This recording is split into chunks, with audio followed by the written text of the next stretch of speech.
देखिए ये वीडियो मैं खास तौर पर अपने सब्सक्राइबर्स के लिए बना रहा हूं क्योंकि वो जानना चाहते होंगे कि अभी स्टॉक मार्केट में क्या किया जाए, क्या हमें इन्वेस्टमेंट करना भी चाहिए या नहीं करना चाहिए। तो उनके लिए खास तौर पर ये डेडिकेटेड वीडियो है। इस वीडियो को शुरुआत करने से पहले मैं आपसे एक सवाल करना चाहूंगा। अगर आपसे 1000 सीढ़ियों पर चढ़ने और उतरने के लिए कहा जाए तो आपको चढ़ने में ज्यादा समय लगेगा या उतरने में? डेफिनेटली आपका आंसर होगा कि उतरने में आपको कम समय लगेगा और चढ़ने में आपको ज्यादा समय लगेगा। लेकिन इस क्वेश्चन का आज की इस वीडियो से क्या लेना? देखिए जो मैंने टाइटल दिया है बिगेस्ट अपॉर्चुनिटी, इसका मतलब क्या है? इसका मतलब यह है कि स्टॉक मार्केट में अभी जो स्थिति चल रही है वो एक अपॉर्चुनिटी है, ना कि कोई फेयर की सिचुएशन जिसके अंदर आप स्टॉक मार्केट से या स्टॉक से दूर रहें। अब मैं ऐसा क्यों कह रहा हूं, उसके रीजंस मैं आपके साथ बताना चाहूंगा और इस क्वेश्चन से आप समझ पाएंगे कि मैंने ऐसा क्यों कहा। और साथ ही इस वीडियो के एंड में आपसे 5 ऐसे शेयर्स के बारे में बात करने वाला हूं, उस वीडियो के बारे में बात करने वाला हूं जो अगले 3 महीने के अंदर आपको बहुत अच्छा रिटर्न बनाकर दे सकते। इसलिए इस वीडियो को अंत तक जरूर देखिएगा। नमस्कार दोस्तों, मैं हूं प्रजापत। शुरू करते हैं इस वीडियो। तो इस वीडियो की शुरुआत हम सबसे पहले करते हैं रिस्क टू रिवॉर्ड रेशियो से। अब देखिए इसका इस मार्केट से क्या लेना देना है, इसको आपको समझना पड़ेगा। देखिए सबसे पहले देखिए रिस्क टू रिवॉर्ड रेशियो का मतलब है कि आप किसी स्टॉक को खरीदने पर क्या रिस्क ले रहे हैं और उसका रिवॉर्ड कितना आपको मिल रहा है। तो ज्यादातर एक्सपर्ट का ये माना जाता है कि रिस्क टू रिवॉर्ड रेशियो 1:3 का होना चाहिए, यानी कि अगर आप 1 का रिस्क ले रहे हैं तो आपको 3 या 4 का रिवॉर्ड मिलना चाहिए। तो स्टॉक मार्केट में क्या अभी ऐसी सिचुएशन नहीं है जिसके अंदर आपका रिस्क तो है लेकिन रिवॉर्ड उसमें कई गुना ज्यादा है? तो क्या लगता है कि रिस्क टू रिवॉर्ड रेशियो अभी के जो मार्केट चल रहा है उसमें फेवरेबल हो रहा है या नहीं हो रहा? डेफिनेटली हो रहा है। क्योंकि अगर आप देखेंगे कि निफ्टी कितना परसेंट टूटा है अपने 52 वीक हाई से। जब मैं ये वीडियो शूट कर रहा हूं तब तक ये निफ्टी 15 से लगभग 16% के आसपास टूट चुका है अपने 52 वीक हाई से। लेकिन वास्तव में स्टॉक्स कितने परसेंट टूटे हुए हैं?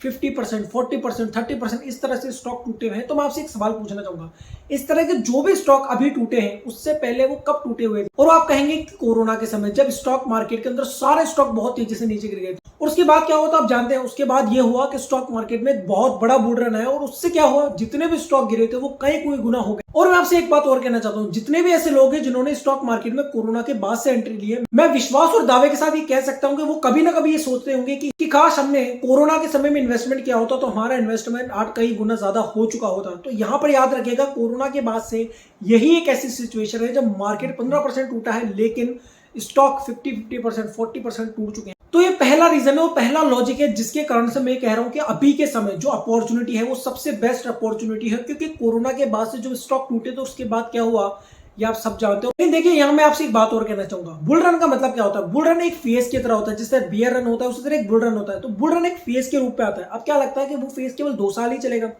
नहीं, हम अभी भी बुल रन के अंदर है। आप बिल्कुल सही सुन रहे हैं, आप अभी भी बुल रन के अंदर है क्योंकि बुल रन का फेज होता है और वो फेज बड़ा होता है। अगर आप देखेंगे यूएस के अंदर, तो यूएस के अंदर लगभग 15-16 साल, अगर हम डिटेल में जाएंगे और थोड़ा पीछे तो लगभग 30 से 40 सालों तक उनका बुल फेज चला है। तो इसका मतलब क्या है? इसका मतलब ये है कि बुल फेज जो होते हैं वो 1-2 साल के अंदर खत्म नहीं होते, वो लंबे चलते हैं। तो इसका मतलब अगर इंडिया के अंदर बुल रन शुरू हुआ है तो वो इतनी जल्दी खत्म नहीं होगा। तो अभी हो क्या रहा है? अभी एक अपॉर्चुनिटी है जिसके वजह से आप स्टॉक में एंट्री ले सकते हैं ताकि आप इस बुल रन का फायदा उठा सकें। देखिए यहाँ आप इस चीज को इस तरह से नहीं ले सकते कि अभी बुल रन चल रहा है तो आप बहुत सारा पैसा इन्वेस्टमेंट कर दी, बल्कि मैं आपको ये कह रहा हूं कि अभी जो अपॉर्चुनिटी आपको मिल रही है वो केवल उसी समय मिली थी जब कोरोना चल रहा है। तो जब सारे के सारे स्टॉक बहुत तेजी से नीचे गिरे हुए तो उसके बाद क्या हुआ आप सब जानते हो। उसके बाद से यही एक ऐसा समय है जब सबसे ज्यादा लोगों में फेयर है और स्टॉक लगभग 30%, 40% तक टूट चुके हैं।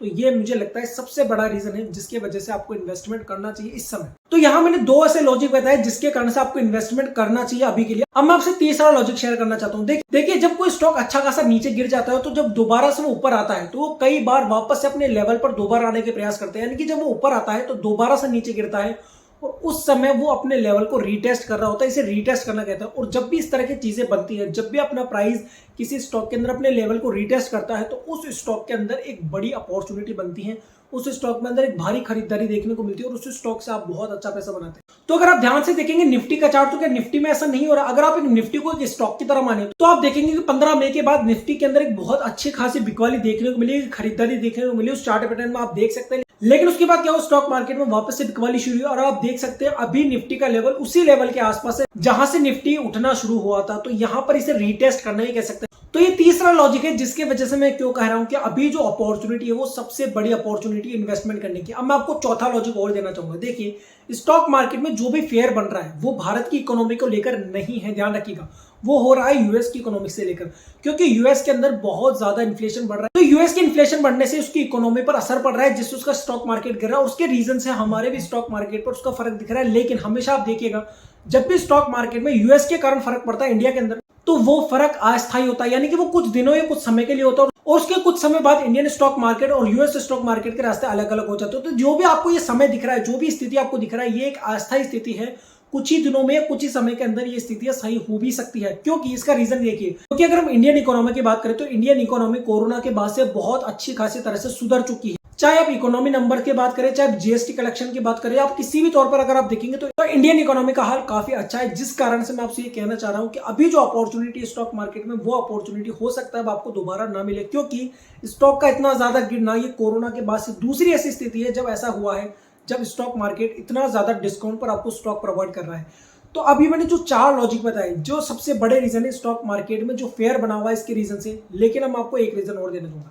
इन सब कारणों की वजह से क्या हो रहा है कि जो एफआईज है वो अपना पैसा बाहर निकाल रहे हैं। अब सोचिए, एफआईज अपना पैसा बाहर निकालेंगे तो स्टॉक मार्केट में करेक्शन तो देखने को मिलेगी, और वो करेक्शन स्टॉक में देखने को मिलेगी, और स्टॉक में देखने को मिलेगी तो लोगों में फेयर बढ़ता है, जिससे पैनिक सेलिंग होती है, जिससे स्टॉक मार्केट के सारे स्टॉक अच्छे खासे तौर पर गिरे। लेकिन मैं आपसे एक सवाल पूछना चाहूंगा, देखिए दुनिया में कितने सारे लोग इन्वेस्टमेंट कर रहे हैं। अगर वो पैसा अभी के लिए बाहर निकाल रहे हैं तो कितने समय तक बाहर रखेंगे? कुछ समय के लिए, लेकिन उसके बाद दोबारा से वो इन्वेस्टमेंट करेंगे। तो अभी का जो समय है, जो फेयर का समय है, मैं आपको बताना चाहूंगा वो अपॉर्चुनिटी का समय है। ये सबसे बेस्ट समय है आपका इन्वेस्टमेंट करने का। अब मैं आपको ये बताने वाला हूं कि मुझे क्या लगता है। देखिए, ये मेरा पर्सनल व्यू है। मुझे ये लगता है कि अगले 3 महीने के अंदर आप स्टॉक मार्केट से बहुत अच्छा रिटर्न बना सकते हैं। चाहे स्टॉक पैसिफिक की बात करें या हम निफ्टी इंडेक्स की बात करें, अगले 3 महीने स्टॉक मार्केट के लिए अच्छे होने वाले हैं, ऐसा मुझे लगता है। आपकी क्या राय इस बारे में मुझे कमेंट करके जरूर बताएगा। अब मैं आपको बताने वाला हूं कि आपको क्या करना चाहिए इस स्थिति के अंदर। देखिए, आप कोई भी 5 ऐसे स्टॉक सेलेक्ट कीजिए जो कि लिक्विड स्टॉक है। यहाँ पे मैं पेनी स्टॉक की बात नहीं कर रहा हूँ, और उनमें आपको केवल ये देखना है कि कोई स्टॉक जो अच्छा खासा गिर चुका है उनमें कोई मोमेंटम देखने को मिल रहा है क्या, उनमें कोई खरीदारी, कोई ऐसा कंफर्मेशन देखने को मिल रहा है क्या, कोई बढ़ोतरी का संकेत उनमें देखने को मिल रहा है, तो तब आप उस स्टॉक में इन्वेस्ट कर सकते हैं। क्योंकि वो कंफर्मेशन और वो स्टॉक आपको बहुत अच्छा रिटर्न बनाकर दे सकते हैं। अगर आप जानना चाहते हैं कि कोई 5 स्टॉक ऐसे कौन से हैं जो अगले 3 महीने के अंदर आपको बहुत अच्छे रिटर्न बनाकर दे सकते हैं, तो उसकी वीडियो आज शाम तक ही आपको मिल जाएगी। लेकिन उसके लिए आपको कमेंट करके बताना होगा कि आपको वो वीडियो चाहिए। तो इस वीडियो से कुछ नया सीखने को मिला, इस वीडियो को लाइक कीजिएगा, शेयर कीजिएगा, चैनल को सब्सक्राइब कीजिएगा, और किस तरह की वीडियो आप देखना चाहते हैं मुझे कमेंट करके जरूर बताएगा। Thank you for watching this video.